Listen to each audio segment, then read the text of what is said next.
say that I am very impressed with the Iqbal Academy of Scandinavia. It was a great pleasure to have visited you 2 years ago, and I have the same feeling this time also.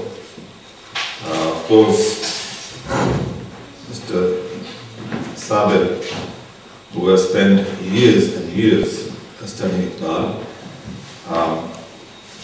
both his talk on Iqbal and the way he sung Iqbal's poems, his verses, it was a special treat for me, for which I thank you. I think Sister Seema's MC-ship is also, I find it remarkable. She has been citing very appropriate verses whenever she introduces someone, otherwise too. And last but not least, the girls who presented, who talked about Iqbal, both Alushma and Zarmeena, I noticed in the presentation the level of maturity which I have not seen in presentations made by even older people.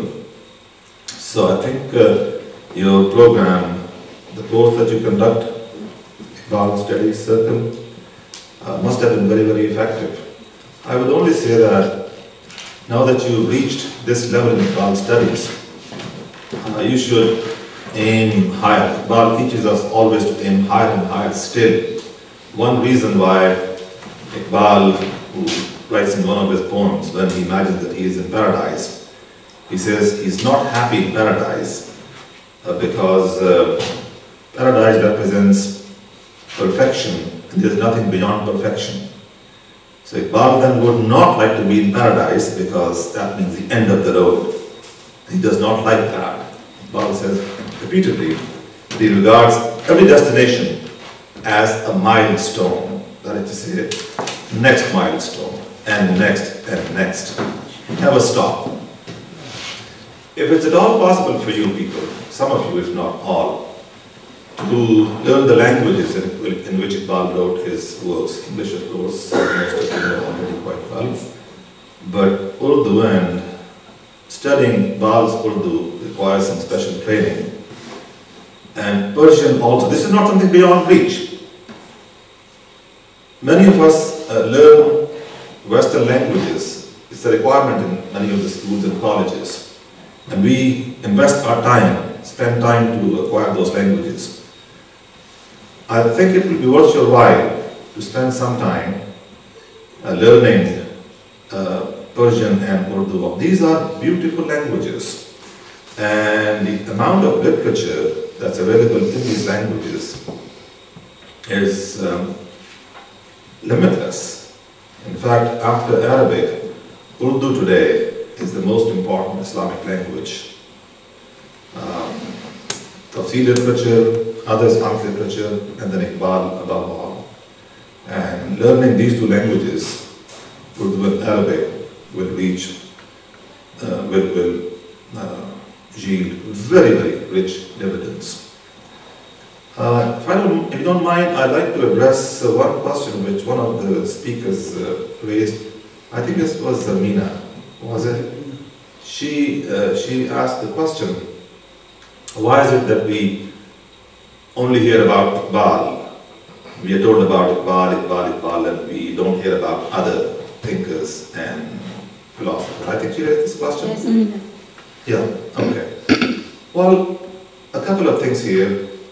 One is that people from India and Pakistan are mostly familiar with Iqbal. They are not all of us have made a systematic study of the history of Islamic thought, classical and modern. So the name that comes to us is Iqbal in many cases. But if you pick up any book on the history of modern Islamic thought, and most good libraries have such books, you will notice that there are in fact many modern thinkers. And it's worth our while to study their thought their thought, their ideas also. So if you make an effort to find out whether there were other people other than Iqbal also, you will not be disappointed. There are quite a few such other thinkers as well. Number two, Iqbal is an encyclopedic writer. Let me give you an example to explain myself. See, in whatever field you happen, let's say biology, you have 10, 20, 30 books, textbooks in biology, suppose. And they've been produced at different times in the past. And then someone comes up and writes a textbook that includes everything that is of merit in those 30 textbooks. Now, this new, latest textbook then will, in a sense, render those earlier textbooks superfluous, because what you could read in those 30 textbooks, you can now find in one textbook. Rightly or wrongly, this is true of Iqbal. He presents most of the ideas that you find in other writers, and he presents them much more effectively.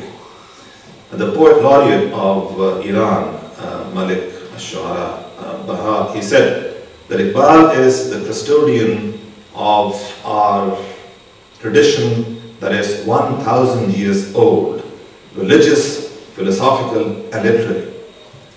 I don't think there's any other writer who has this range, and that makes Iqbal a very distinctive representative of the Islamic tradition. Number two. Number three, there are many scholars in the Muslim world who went to the West, came back, and wrote very useful works. There are many religious scholars in the Muslim world who can discuss Islam competently, whether it is Islamic jurisprudence, theology, history. But there's usually a lack of balance that you find in the works of these writers.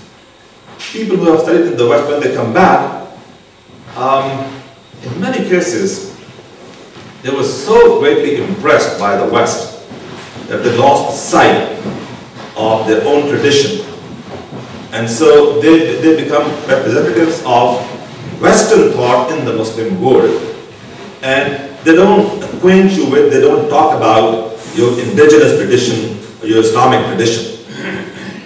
Many religious scholars, when they talk about Islam, they have no idea about the issues that are important for the lives of Muslims in today, because, again, for right or wrong reasons, it's Western civilization that is the dominant civilization in the world today.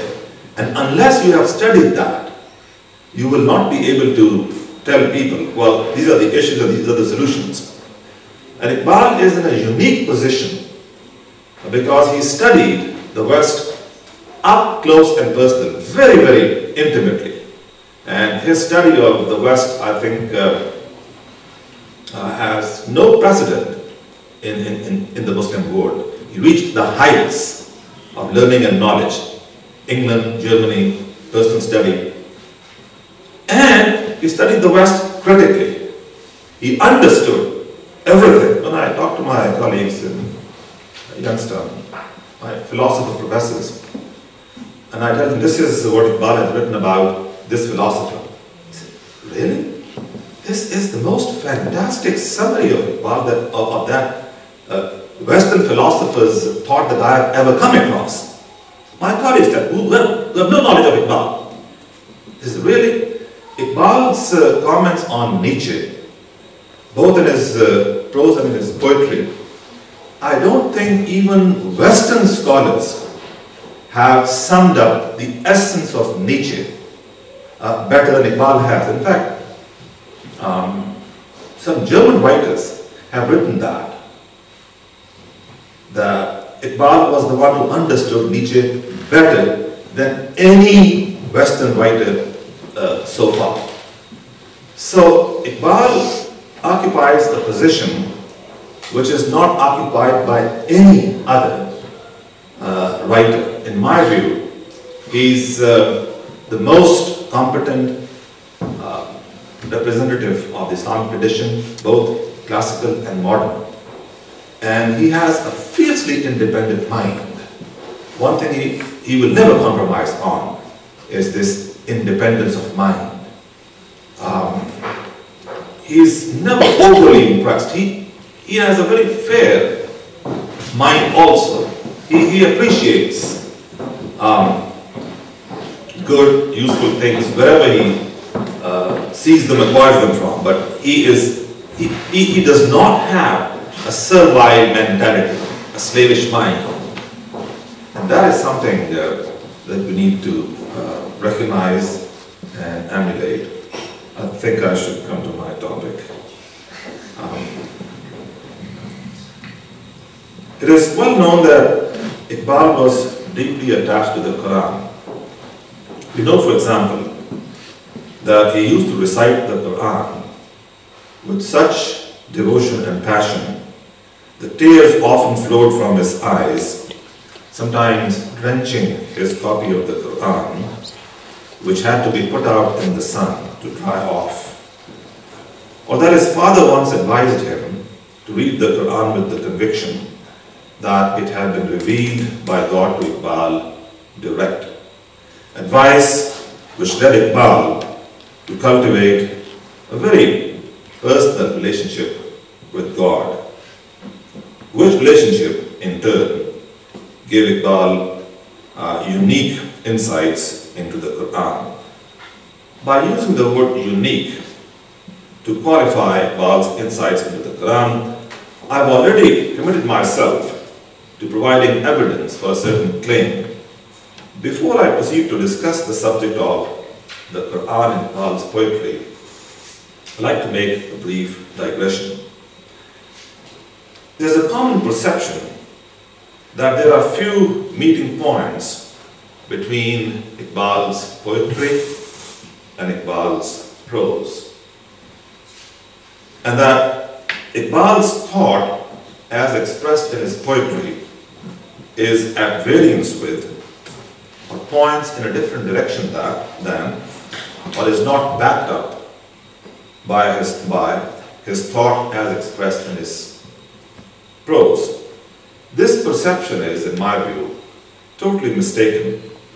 The stunning power and beauty of Iqbal's poetry have, quite naturally, attracted much greater attention than has his prose, which, though brimming with brilliant ideas presented in suitably serious language, intimidates both ordinary and scholarly readers by challenging them to reflect on and synthesize a vast amount of diverse learning evidence in those prose works. But in my view, a profound unity of thought marks Iqbal's prose and poetry. I will give only one example from Iqbal's prose books to illustrate my point, and one of Iqbal's insights as expressed in his prose books, an insight gleaned from the Quran once again. So Iqbal's Quranic insights are found not only in his poetry, which I will talk about at some later on, but in his prose works also. And his prose works are very, very important, equally important, I think. Although most people focus only on his poetry, he's known as a poet. But he's not a poet in the conventional sense of the word as we know. It's his thought that we look for when we read his poetry. And the same thought, they're actually, I'll work on this. This is one of my projects later on. I'll do some work on it, inshallah. The unity of thought between Iqbal's poetry and his prose. And there are hundreds of points on which you can cite the same idea found in Iqbal's poetry, the same idea found in his prose. It's not simply incidental comparisons. Yeah, one phrase over here, the same phrase over there. No. Essential thought of Iqbal expressed in great detail in both poetry and prose. Let me give you one example. In his reconstruction of religious thought in Islam, Iqbal points out that under the impact of Greek thought, early Muslim thinkers misunderstood the spirit of the Quran. Starting with Socrates, Greek thought focused on studying man to the exclusion of the phenomenal world, that is the world that we see around us, the world of the senses. So this is what the Greeks focused on, man, not the world in which man lives. To Socrates, in Iqbal's words, the proper study of man was man and not the world of plants, insects and stars. How unlike the spirit of the Quran, Iqbal says. How unlike the spirit of the Quran, which sees in the humble bee a recipient of divine inspiration and constantly calls upon the reader to observe the perpetual change of the winds, the alternation of day and night, the clouds, the starry heavens, and the planets swimming through infinite space. And the Quran draws attention to this. It is because of this lesson of the Quran, it is because of the Muslims' preoccupation with the world also that Muslims were later able to develop the inductive method, and as such they were able to make great contributions to science, as we know, science in the proper sense of the word. And this was directly influenced by the Quran. This is one of the insights that Iqbal has presented. And he goes on to talk about this issue at some length, Greek thought, Islamic thought. But I think what I've quoted from Iqbal is sufficient to drive home my point, namely that early Muslim thinkers, to quote Iqbal again, read the Quran in the light of Greek thought. To my knowledge, no other Muslim writer or thinker has grasped so clearly and expressed so succinctly the fundamental difference between Greek thought and the spirit of the Quran. And of course, this is something that awaits further study. Iqbal has shown us that this is an area in which Muslims need to do some research, and hardly any work has been done. Although Iqbal has been, he died 70, 80 years ago. I now come to my main subject. I will distinguish between two levels of Iqbal's engagement with the Quran in his poetry. At the first level is Iqbal's use, multifarious use of Quranic vocabulary. This vocabulary consists of both obvious and direct borrowings and subtle or indirect references. Let me begin by offering a few examples of direct or obvious borrowings. In dealing with the theme of love, Urdu poets frequently compare the beloved to the candle Shama and the lover to the moth Parvana. The moth circles the candle devotedly until it lays down its life for its beloved. In his poem titled Candle and Moth, Shama Parvana, Iqbal calls the candle Little Mount Sinai and the moth Little Moses. Chota sa tur tu, ye zara sa kalim hai. The use of the Quranic words Tur, Mount Sinai, and Kalim, Moses, gives a religious or sacred dimension to the relationship between the candle and the moth. And this is not all. The Quran narrates that Moses, having been called by God to Mount Sinai, expressed his wish to see God, who said that Moses could not see him, adding, that Moses might be able to see him if Mount Sinai, upon God's manifestation of himself on it, is able to hold itself intact.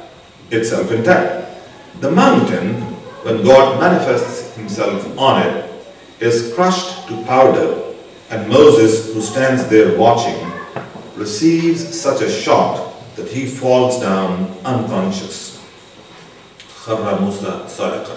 So when Baal calls the moth Moses, he also hints that the moth, in its eagerness to get close to the candle, will meet a tragic fate. The simple line, Chota sa tur tu ye zara sa kalim hai, thus becomes quite ominous as we work out the implications of the analogy. Many poets have spoken of the moth sacrificing its life for the sake of the candle, but Iqbal, by using the particular analogy I have cited, obliterates, wipes out at a quick single glance the distinction between physical love and spiritual love, or to use the language of Urdu poetry, between ishq majazi and ishq haqiqi. Another example, the Quran says that Muhammad saw the angel Gabriel descending by a certain low tree, Sidra. According to the Quran itself, heaven is located close to the Sidra tree. Muslim commentators on the Quran say that during his ascension to the heavens, Miraj, Gabriel, who was Muhammad's guide on the journey, stopped at the Sidra tree, saying that he himself was forbidden to go beyond that tree, and that Muhammad alone could go beyond the tree to meet God. In his poem, Reason and Heart, Aql Dil, reason and the heart each make competing claims to excellence over the other, with the heart clinching the argument in its favor by calling itself a bird that has access to the Sidra tree. Ta'ire Sidra Ashna mein. The heart, in other words, claims to have access to insights that belong in the heavenly sphere, because only the Prophet could have gone beyond Sidra tree. And so the heart says, I am one who knows the Sidra tree. And so the heart then puts itself very cleverly in the position of the Prophet, and so says reason, although it may be very powerful as Gabriel, cannot rise to the status of the Prophet. Only the Prophet knows what to do once he gets to Sidra tree. The heart, in other words, claims to have access to insights that belong in the heavenly sphere, insights that are denied to reason. This simple line in Iqbal's poem ties in with one of the major theses of Iqbal's thought, namely that intuition is a higher form of reason. I think Mrs. Rubia Mehdi cited this statement of Iqbal's in her presentation. A final example. In his poem, Portrait of Pain, Tasveer-e-Dard, Iqbal challenges his addressees, Muslims in particular, to match their deeds to words. It is not enough, says Iqbal, that you claim to be monotheists, when in practice you worship idols, especially when you raise your ego to the level of deity, God. And then Iqbal comments, making reference to the story of Joseph in the Quran. Before I cite Iqbal's verse, I'll provide the relevant context from the Quran, Surah 12 of which relates that story. Joseph's jealous brothers had thrown him into a well and abandoned him there.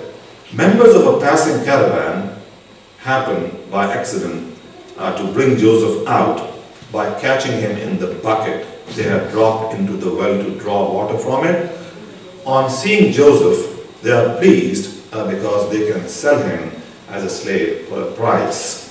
The Quranic story of Joseph is meant to illustrate the dictum that God is in complete control of the outcome of events. Joseph's brothers tried to cast him into a pit of oblivion, so to speak, But God had an illustrious career in store for Joseph. The brothers, of course, are totally ignorant of God's plans, and so are the caravaneers who see in Joseph only a saleable commodity and not the future ruler of Egypt.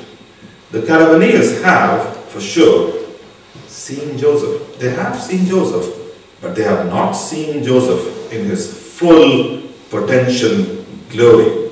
They have no inkling of the great destiny that awaits Joseph. Iqbal writes, translation first, that you did see Joseph. He's a classic Muslim now. He's borrowed that analogy from the Quran. So the whole story comes to mind when he writes this verse. Translation, that you did see Joseph in the well amounts to little. O ignorant one, you have turned the unrestricted to the restricted. The verse is a little difficult to understand, even in the original. कुएं में तूने यूसुफ को जो देखा भी तो क्या देखा? अरे गाफिल, जो मुतलक था मुक़य्यद कर दिया तूने. The first line, of course, refers to the Quranic story of Joseph, the relevant part of which I have summarized above. The second line contains two technical terms, unrestricted, mutlaq, and restricted, muqayyad. These two terms belong to the discipline of logic, mantiq, and are often used in Islamic jurisprudence, fiqh. To explain their meaning by means of an example, if I say bird, just the word bird, I'm referring to the largest category of creatures known as birds. And my use of the bird is therefore unrestricted. Just the word bird itself. Nothing else qualifying it.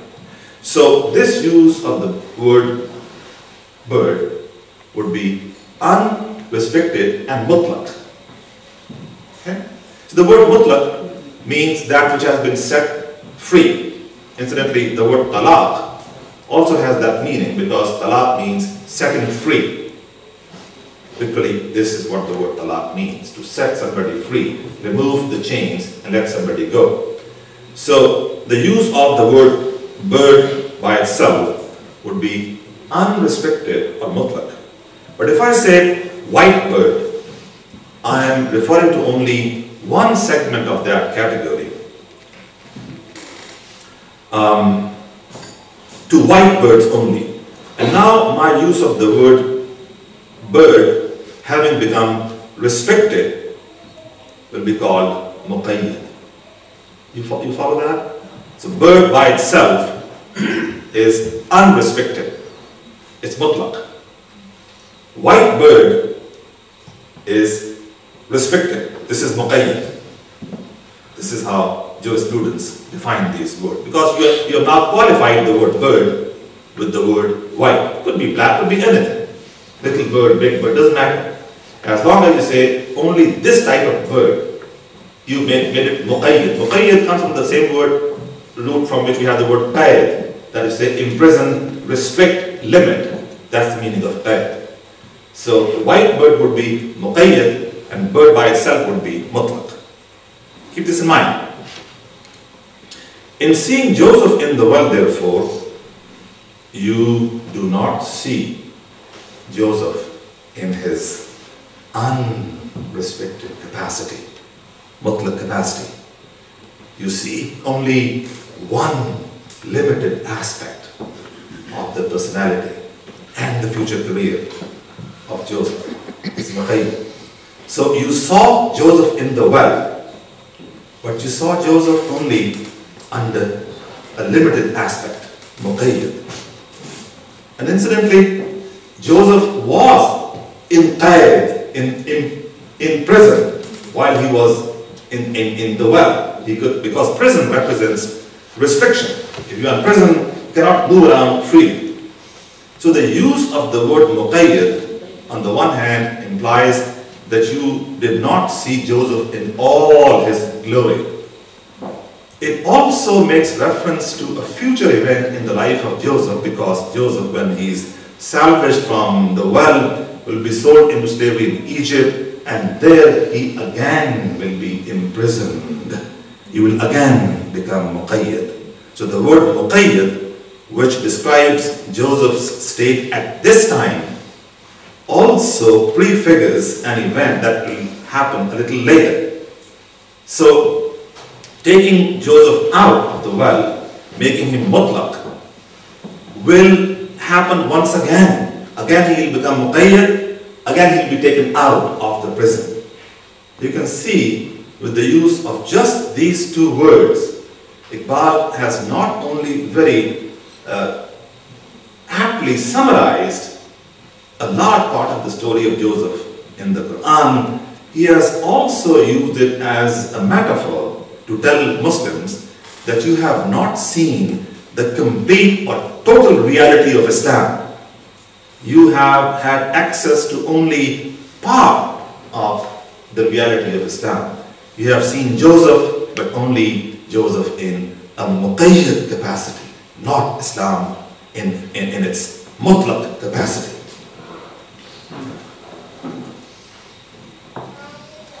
In a variation on the Joseph theme, and again referring to Joseph as representing precious reality and the references to Islam, Iqbal says, addressing the world as he prepares to depart from it after living with it for a long time. He is imagining, of course, as a poet. He says, for ages I sought to see the rose and the thorn, but alas, I could not get hold of that Joseph in your market.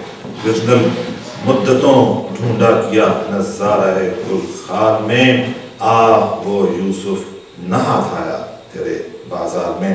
That is, I endeavored to search for the Joseph in the thorny field, who is compared to the rose. I searched for Joseph compared to rose in the thorny field, to which is compared the world, but failed to achieve my goal. Iqbal comes back to the Joseph theme repeatedly and approaches it from very different angles. In another place he says, lamenting that his thought is not fully appreciated by his audience, that is to say by his addressees, Muslims. And he says regretfully, Asreman danandaye asrar neest, Yusufe man behre in bazar neest. My age is not privy to, does not know the realities that I would like to present before it. My Joseph is not a fit commodity for this market. And that is, he says, I think that's the title of your book also, that Joseph did, that Iqbal is a poet of tomorrow. So quite possibly he will not be fully understood by the present generation. Iqbal lamented that during his own lifetime.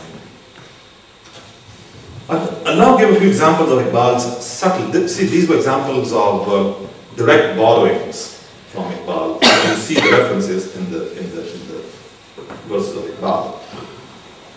Now a couple of examples of Iqbal's subtle or indirect references to the Quran. In many places, a certain verse in Iqbal makes sense in its own right and contains no indication that the Quran is being referred to.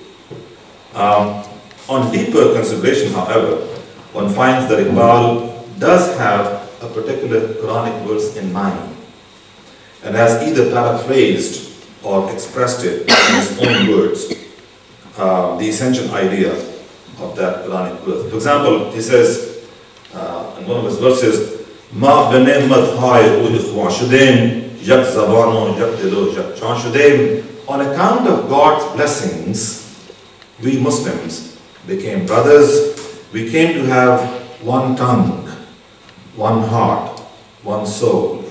Here the first line makes no overt reference to the Quran and makes sense taken by itself, but it is a fairly close translation of part of the Quranic verse which refers to the situation in which the Arabs found themselves before the advent of Islam, and which situation was changed completely by the impact of Islam. وَاذْكُرُوا نِعْمَةَ اللَّهِ عَلَيْكُمْ إِذْ كُنْتُمْ أَعْدَاءً فَأَلَّفَ بَيْنَ قُلُوبِكُمْ فَأَصْبَحْتُمْ بِنِعْمَةِ اللَّهِ إِخْوَانًا.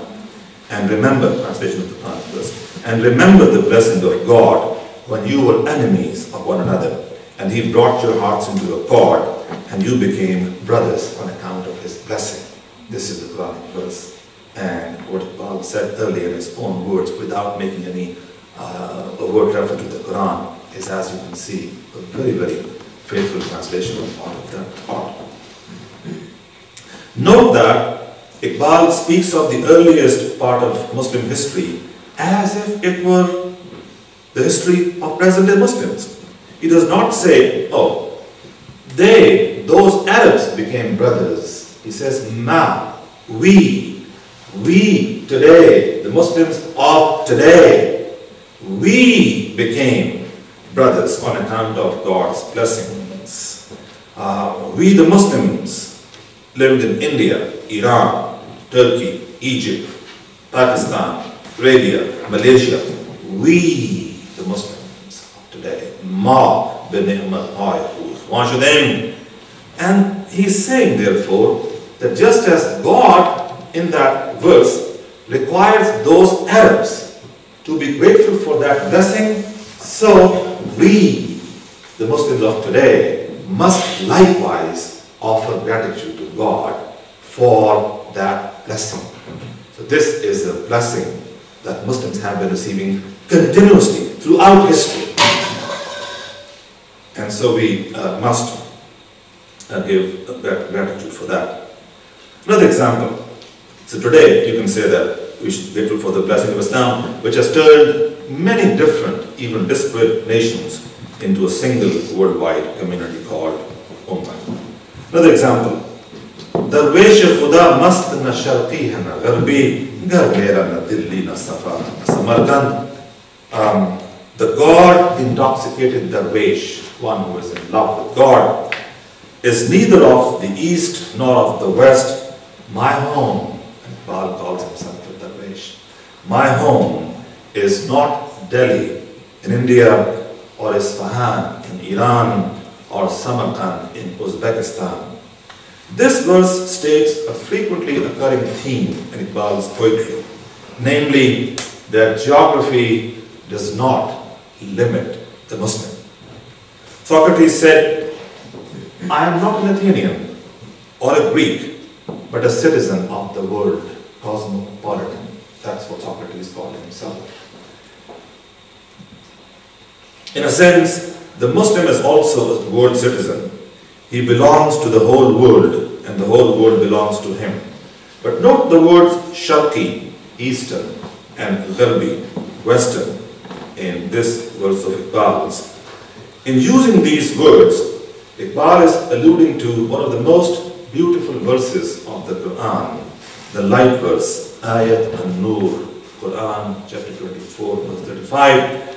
Please bear with me as I read part of the verse in the original and then translate it and explain. Stein, do you have to look into a hand? अभी आपके पास है वो, please. जरा मुतले करते हैं आप जी मैं आप please. The verse reads, Allahu nuru samawati wal ard, masalu nurihi kamishkatin fiha misbah, al-misbah fi zujaja, az-zujajatu kannaha kawkabun durriyun yuqadu min shajaratin mubarakah zaytuna la sharqiyatin wa la gharbiyya. Note these words. In Iqbal, Sharqi, Gharbi. In the Quran, Sharqiyya, Gharbiyya. لا شرقية ولا غربية يكاد زيتها يضيء ولو لم تمسسه النار نور على نور. Translation: God is the light of the heavens and the earth. His light, in terms of parable, is like a niche in which there is a lamp. The lamp is in a glass. The glass is, as it were, a brilliant star. It is kindled from the blessed oil tree that is neither of the eastern nor of the western side. Its oil would all but light up, even if no fire touched it. Light upon light. The basic idea in this Quranic verse is that God, who is the light of the heavens and the earth, is the source of all knowledge and goodness. and those who believe in him and follow his commandments will walk in the full light of divine guidance and will reach their destination. This will attain success in this world and salvation in the next. After making what may be called a thesis statement, God is the light of the heavens and the earth, the Quranic verse cites a parable about that divine light. It compares the divine light to a lamp that sits in a niche, the niche being a recess at a certain height in the wall, diffuses the light of the lamp widely. The lamp is enclosed in a glass case which, besides helping to spread the light, makes the light steady, focused and bright. The glass, moreover, looks like a brilliant star, which means that the glass allows the light to shine through bright and clear. The oil of the lamp comes from a blessed Mubarak tree that is fruitful, tree that is neither of the eastern nor of the western side, and the oil would catch fire, it seems, even if untouched by fire. To the Arabs, it's a background to the Quranic verse, to the Arabs, the best trees in a garden were those that stood in the middle of a garden, and unlike the trees on the periphery, on the sides, on the eastern or western side, for example, were protected against floods, thus getting just the right amounts of sun and rain. Such trees were prized for the high quality of their yield. Coming as it does from a similarly situated tree, the oil of the lamp in the Quranic verse where it appears start burning even if it makes no contact with fire. The cumulative effect of all these elements of the Quranic parable is to enhance to an exceedingly high degree the light given off by the lamp. The verse itself sums up the scenario best. Nur ala nur, light upon light. For our purposes, the phrase of central importance in this Quranic verse is that which describes the oil of the lamp as being neither of the eastern nor of the western side. La sharqiyatu wa la gharbiyya. To belong to only one direction, to the east or to the west, for example, is to deny or reject the existence of other directions. God, since He is everywhere, is free from the limitations of east or west. For He is the God of all, not the God of the people of the east or of the west only. The point that Iqbal makes in his verse is that those who believe in God must, like Him, rise above limitations of east and west, like the olive tree of the Quranic verse, that is neither of the eastern nor of the western side, but is situated in the middle of the ground and receives the right amount of sunshine and water, and is well protected against floods and storms, and therefore yields the best oil, just like that blessed olive tree. The God intoxicated Darwish belongs neither to the eastern nor to the western side, a part of the world, but belongs to and claims as his own the entire world, giving the best he possesses to any and all without bias and or bigotry. You can see that with a simple but highly strategic use of a simple phrase, Iqbal imbues his verse about the Darwish Khudamas with profound religious and moral meanings. I'll now talk about Iqbal's preoccupation with the Quran at another level. So far I've talked about, and these are only a few of the, there are actually not scores but hundreds upon hundreds of such examples. But you'll have to stay here until kingdom come for me to go through all those examples. So the second level, there's a sense in which all of Iqbal's poetry is an exposition of various aspects of Quranic thought. In one very important case, however, Iqbal offers a sustained commentary on one of the surahs of the Quran. The surah with which all of us are familiar, a very short one, number 112, ikhlas, sincerity of faith. Only 4 verses. Iqbal's exposition of this surah occurs toward the end of his Persian Mysteries of Selflessness. The section of the book that concerns us bears the subtitle the Tafsir Surah Ikhlas, which is commentary on Surah Al-Ikhlas. Upon reading this commentary, we are immediately struck by the fact that this is a commentary, a tafsir, unlike any other. In typical traditional Quranic tafsir, a commentary, one finds detailed discussions of the meanings of words, grammatical analyses, expository reports from the times of the Prophet and later generations, theological debates, and treatments of legislative verses. There is none of this in Iqbal's commentary on Surah Al-Ikhlas.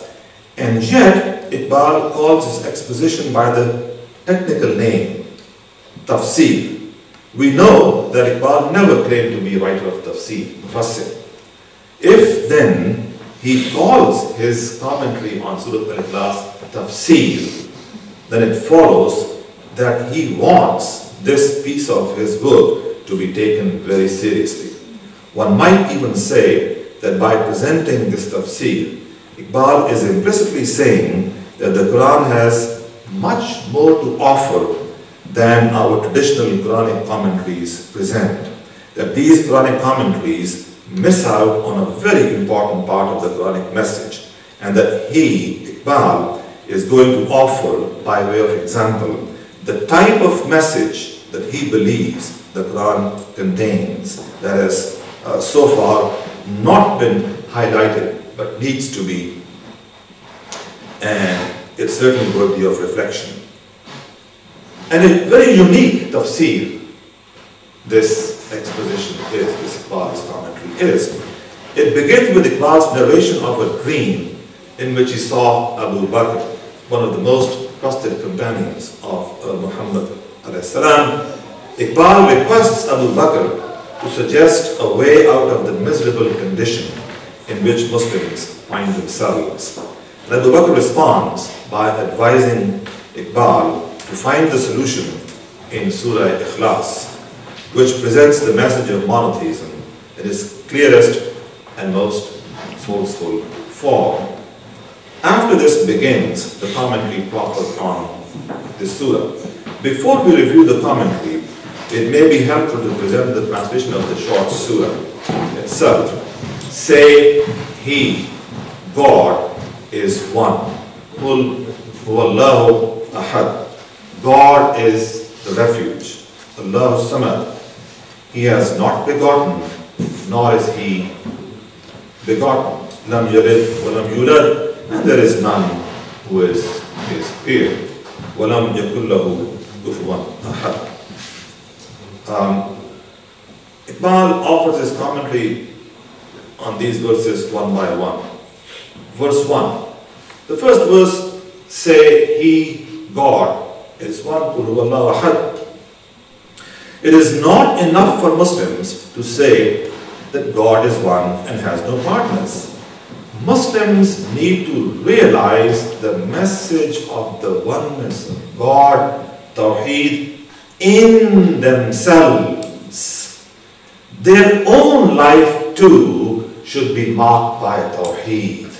That is, they should put an end to their disunity and schism and become a unified community. Rangeu barkun misale ushavi dar jahan akse jamale ushavi anke naame tu musalman kar dayi azdui sube yaki avardai khishtan ra turka wa khandai vai bartu unche tu di mandai. Take on God's hue. And this itself is a reference to one of the Quranic verses. It is not simply a matter of faith. It must also become action. It is action that transforms an abstraction into a concrete reality.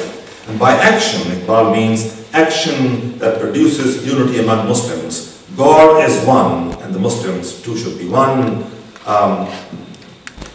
Yakshawar tawheed ra mashhud kun, ghaib ashra az amal mawjood kun, lazzat-e iman fazayat tar amal, murta'a iman ke mayat tar amal. Be one. and make Tawheed manifest. Turn its absent into present through action. Unless you have done this, your Tawheed is absent. It does not exist. It will exist only if you render it, translate it into action. The joy of faith is enhanced by action. Dead is the faith that does not turn into it. You don't find this tafsir in the tafsir that we are familiar with. This is tafsir in a very different key, but very, very relevant also. Iqbal feels that this message has not been caught, captured and presented by Muslim scholars. Verse 2, Allahu Samad, God is the refuge. Iqbal begins by saying, Garb Allah Samad dil bastai, az hade asbab bayru jastai, bandaye haq bandaye asbab neest, zindagani kartishi talab neest. If you set your heart on Allah Samad, you jump outside the pale of causation. The bondsman of God, the slave of God, is not the slave of causation. Life for this slave of God is not the revolution of a water wheel which continues, and no end in sight and no higher purpose.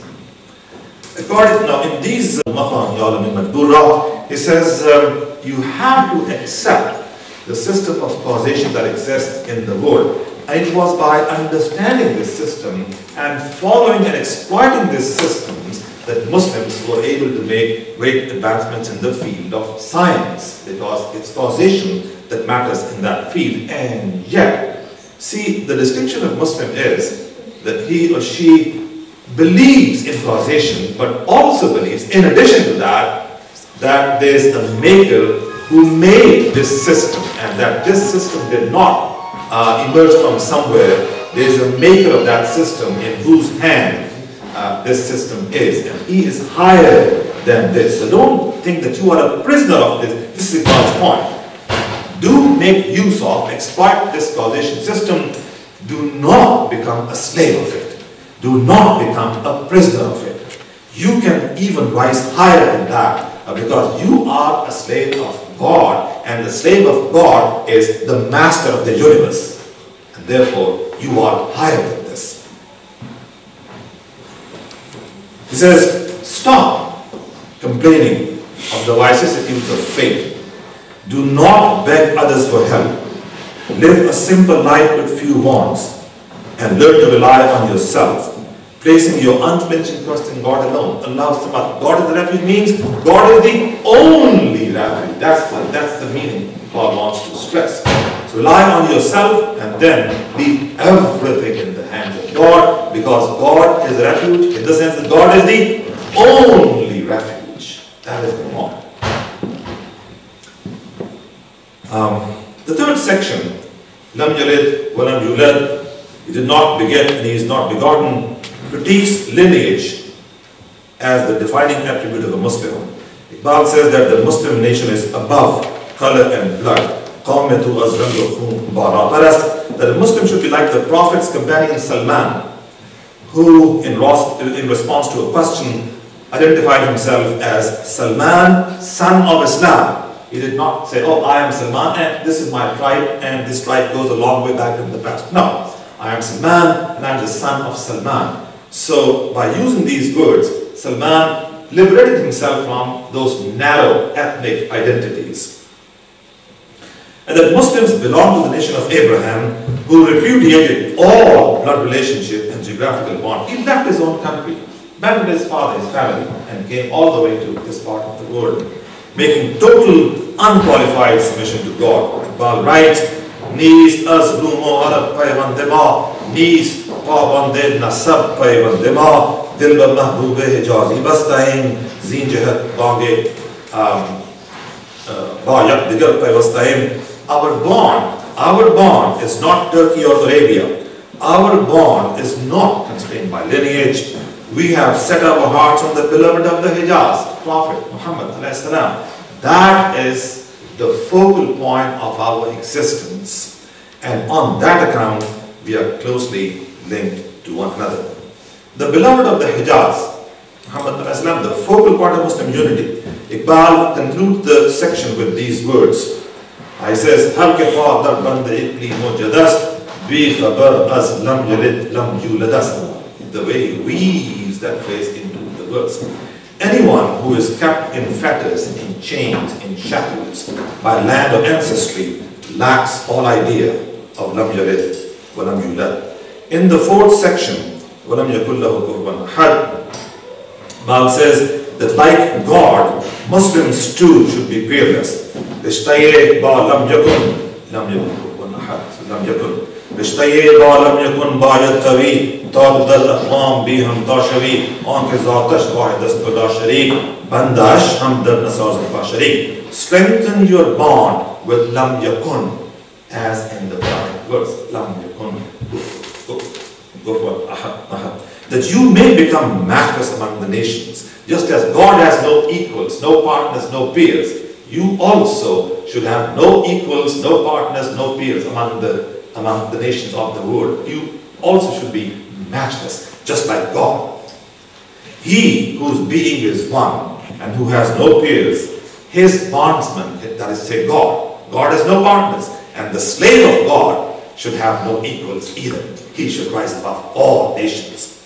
But the true Muslim is not vainglorious, he is not prideful. He seeks to distinguish himself in respect of positive human qualities.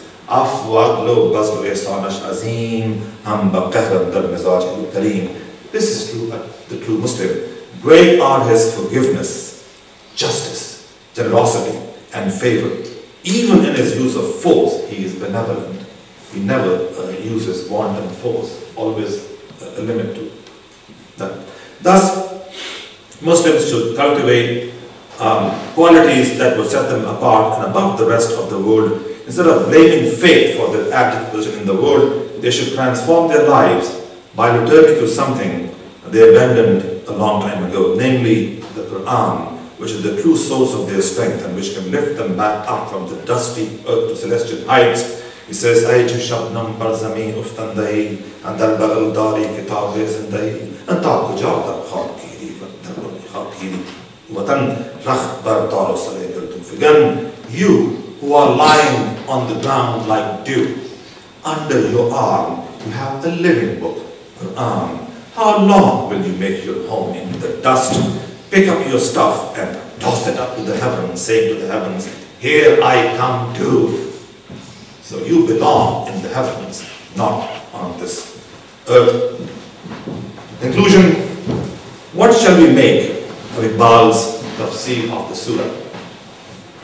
Iqbal's essential thesis is simple enough.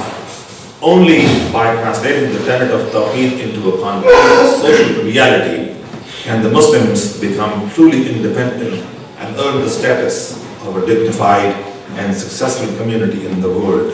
The Quran, Iqbal remarks in the preface to his reconstruction of religious thought in Islam, the Quran is a book which emphasizes deed rather than idea.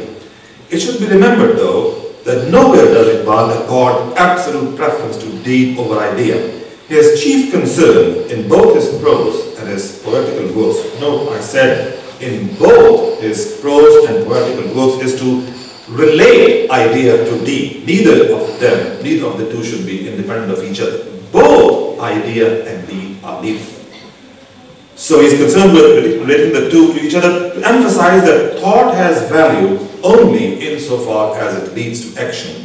Iqbal's tafsir of Surah Al-Ikhlas should be seen in this context, in this light. Tawheed ought to be more than a profession of faith. It must become entrenched in the very core of a Muslim's being. Lodge in your heart what you have uttered with your lips.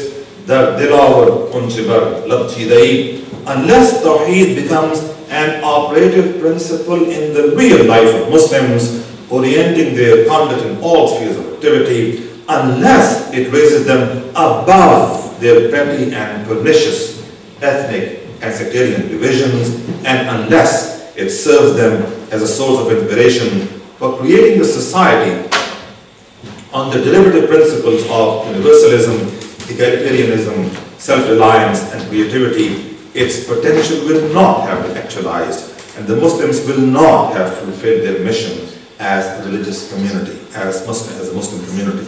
In a word, Iqbal wishes to transform Tawheed from an abstract concept to a practical, living reality. Thank you very much.